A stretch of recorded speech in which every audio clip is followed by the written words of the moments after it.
je rends grâce à Dieu de ce qu'il a fait dans ma vie et je m'attends à ce qu'il fasse la même chose différemment parce que Dieu a des projets pour chacun de nous qui sont différents. Et ce que Dieu m'a donné à moi-même, bah, ce n'est pas exactement ce qu'il veut vous donner parce que il a des projets qui sont adaptés à chacun. Et moi, bah, voilà, je suis médecin. Peut-être que certains ont déjà entendu mon témoignage et auquel cas je m'en excuse, mais voilà, j'ai eu une éducation chrétienne et en fait, du fait de mes études médicales, bah, je suis devenu progressivement indifférent finalement à Dieu. Et il y avait d'un certain côté, il y avait mon métier, et puis d'un autre côté, bah, je savais que Dieu existait, mais pour moi, ça ne changeait pas grand-chose dans ma vie et finalement, et encore moins dans ma pratique médicale. Et il a fallu attendre longtemps. Et il y a environ 19 ans, en fait, un membre de ma famille était très gravement malade et on était dans une situation difficile. Et un soir, une personne que je connaissais m'avait dit, ben, écoute, tu sais, je connais un pasteur qui prie pour les malades. Et au point où j'en étais, je me disais, mais pourquoi pas finalement il y avait comme une petite lueur d'espérance, mais voilà.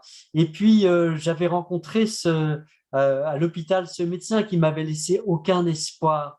Et je suis reparti de là absolument désespéré ce soir-là. Et j'ai téléphoné à cet ami et je lui ai dit, écoute, ta réunion, tu vois, ben voilà, je ne crois pas que ce soit intéressant. Et il pleuvait à l'époque sur Paris. Et elle m'a dit, je t'attends devant la porte de l'endroit où ce pasteur est là, et il va prier pour les malades. Et donc, je me rends là presque par politesse. Et j'étais là dans cet endroit, il y avait une quarantaine de personnes, c'était un petit salon où ce pasteur évangélisait. Et, et puis, il a commencé à prier pour quelqu'un qui avait la jambe plus courte que l'autre. Et moi, j'avais trouvé ça complètement délirant. En tant que médecin, à la limite, je trouvais ça. Il y avait en moi quelque chose qui était heurté par ça.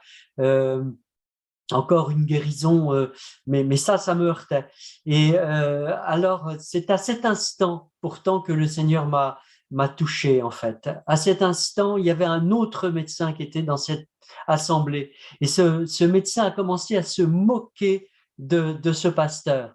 Et il y a en moi comme une petite voix que j'avais entendue dans mon enfance, mais que j'avais oubliée, qui est une voix qui m'a résonné dans mon cœur et qui m'a dit, bah, tu vois, tu es comme cet homme qui se moque. Et, et est-ce que tu veux faire un chemin avec moi? Et donc, quand le pasteur a demandé si d'autres voulaient recevoir la prière, je me suis avancé et j'ai demandé la guérison de cette personne de ma famille. Et ce pasteur m'a dit, écoute, tu prends cette guérison et tu la gardes dans ta main. Et depuis, j'ai pris cette guérison et je l'ai gardée avec une foi radicale. Et du coup, j'ai voulu faire un chemin avec le Seigneur. Et donc, j'ai été dans des conventions, dans des retraites, dans des choses comme ça. Et très peu de temps après, quelques mois après, je me suis retrouvé dans un endroit où finalement où, on pouvait recevoir on nous poussait à recevoir le Saint-Esprit.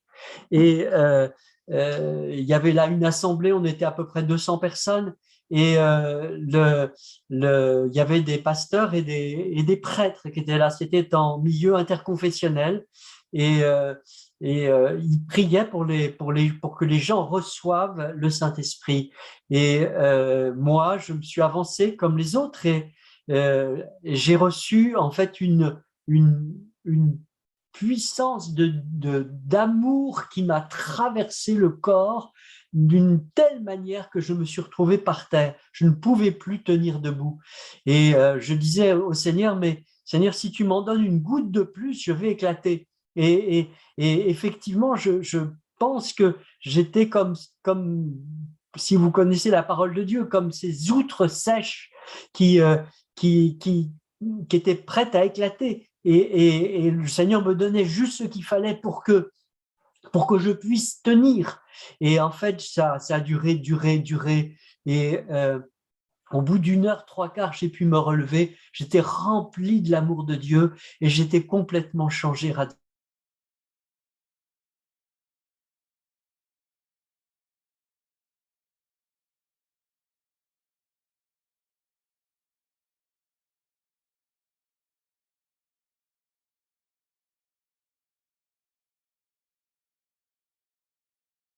C'est très peu de temps après à prier pour les malades.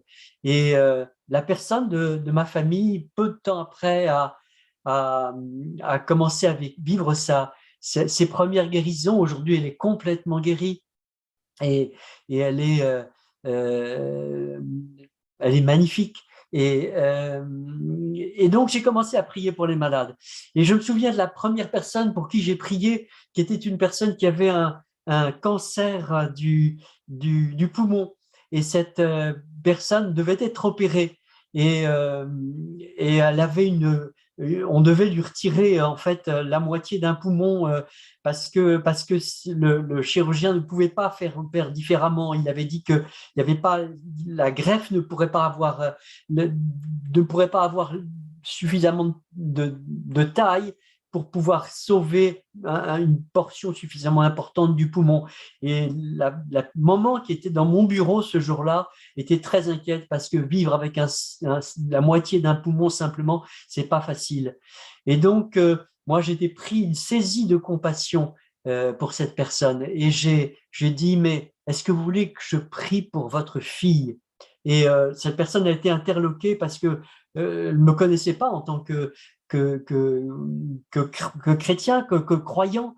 Et elle m'a dit, mais j'ai pas la foi. Et je lui ai dit, mais c'est pas grave, moi j'ai la foi pour vous. Et donc j'ai commencé à prier pour cette personne. Et j'ai appris quelques jours plus tard qu'elle avait pu avoir une opération beaucoup moins importante et que j'ai rencontré peu de temps après cette personne qui a été complètement guérie de son cancer des poumons. Et puis j'ai continué à prier pour des gens, pour des personnes. Et je voudrais vous donner en fait euh, un témoignage important dans la parole de Dieu, il est écrit deux peuvent-elles marcher ensemble si elles ne se sont pas mises d'accord? Est-ce que je peux marcher avec Dieu si je ne suis pas en accord avec Dieu? Est-ce que je peux aller à Pamplune si Dieu veut que j'aille dans le nord de la France, à Lille? Non, je ne peux pas, c'est impossible. Il faut que je me mette d'accord avec lui. Et, Dieu a des projets pour vous extrêmement différents des projets que vous pensez. La parole de Dieu dit en Jérémie 29, 11, je connais les projets que j'ai pour vous, que je forme pour vous, déclare le Seigneur. Des projets de paix et non pas de malheur, et afin de vous donner un avenir et une espérance. Et Dieu a des bons projets pour vous ce soir. Dieu a des projets de paix et de bonheur, de guérison. Il a ces projets-là et accrochez-vous ce soir pour écouter les témoignages, les paroles de connaissance qu'on va vous donner. Et puis, vous allez recevoir quelque chose de Dieu. Dieu va vous donner un avenir, une espérance. Euh, mais en fait, pour cela, pour recevoir ça, il faut croire. Dieu nous demande, demande d'abord aux priants de croire, mais quelque part, il faut aussi croire ce qu'il dit. Et croire ce qu'il dit, il faut avoir confiance. Et moi, je voudrais vous encourager à avoir confiance dans ce que Dieu dit. On a souvent, nous a très très mal enseigné à propos du péché. On nous a dit des choses à propos du péché. Moi, quand j'ai eu une éducation chrétienne, on m'a appris que le péché, c'était ne pas voler son voisin, ne pas mentir, ne pas voler, ne pas tuer, etc. Mais le péché, c'est beaucoup plus que ça. Le péché, c'est surtout, avant tout, ne pas rentrer, c'est rater le projet de Dieu pour votre vie. Dieu a un projet de guérison, Dieu a un projet de bonheur, et le péché, c'est rater ce projet, rater ce qu'il a prévu de bon pour vous. Dieu a ce projet de bonheur pour vous, et péché, c'est rater ce projet. Et on voit cela dans la parole de Dieu. À un moment donné, dans l'Évangile, Jésus nous raconte l'histoire de ce Père merveilleux. Et c'est l'histoire de notre Père. Et ce Père merveilleux, il a 2 fils. Et il a un fils qui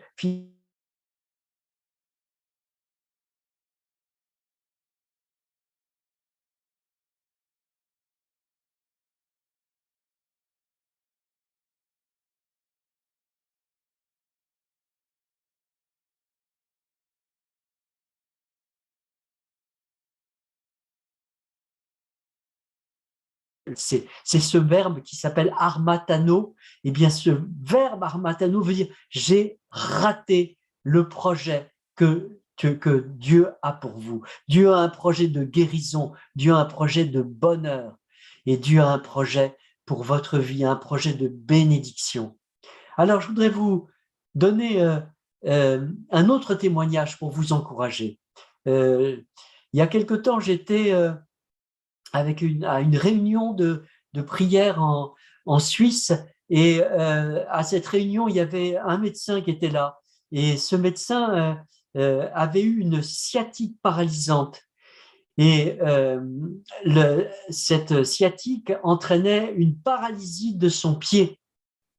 Et après avoir raconté différentes choses à propos de la guérison, de donner des témoignages à propos de ce que Dieu avait fait dans ma vie, de différents témoignages, de choses que j'avais vues.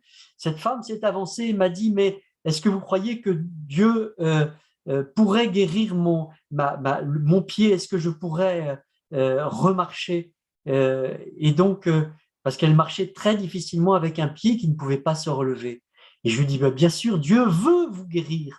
Hein. Et on voit ça dans l'Évangile à propos d'un lépreux qui s'avance vers Jésus. Et ce lépreux lui demande, mais si tu veux, tu peux me guérir. Et Jésus le reprend, lui dit, je le veux, sois guéri.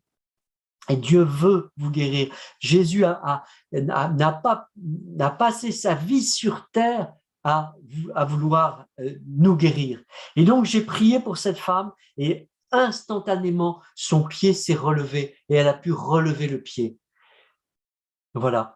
Donc, pour rentrer dans le projet de Dieu, il faut croire. Il faut croire. Et donc, si nous avons raté la porte, si nous sommes passés à côté du projet de Dieu, eh bien, j'ai une bonne nouvelle pour vous. J'ai une bonne nouvelle parce que Dieu a pourvu à la croix pour vos péchés, pour vos maladies, pour vos malédictions, pour vos souffrances. Et Dieu a pourvu. Jésus a pourvu, Jésus a porté à la croix vos malédictions. Jésus a porté à la croix votre péché. Toutes les fois où vous avez raté la porte, Jésus a porté ça à la croix. Il l'a fait pour vous, par amour pour vous, pour que vous rentriez à nouveau dans ces projets qui sont des projets de bonheur, des projets de guérison, des projets d'avenir, des projets de faveur de Dieu sur votre vie. Et Dieu l'a porté à la croix.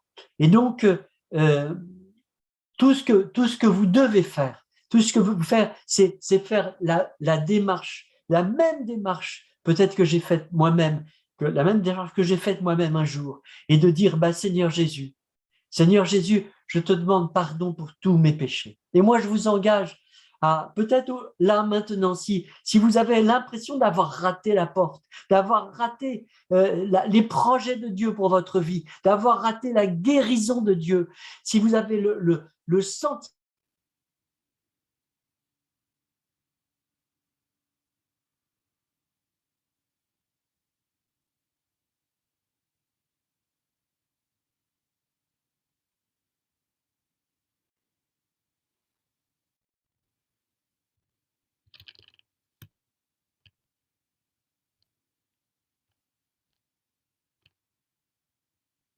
tes projets, où j'ai péché, où je me suis trompé, où je n'ai pas fait ta volonté. Seigneur Jésus, je voudrais aujourd'hui te demander humblement pardon.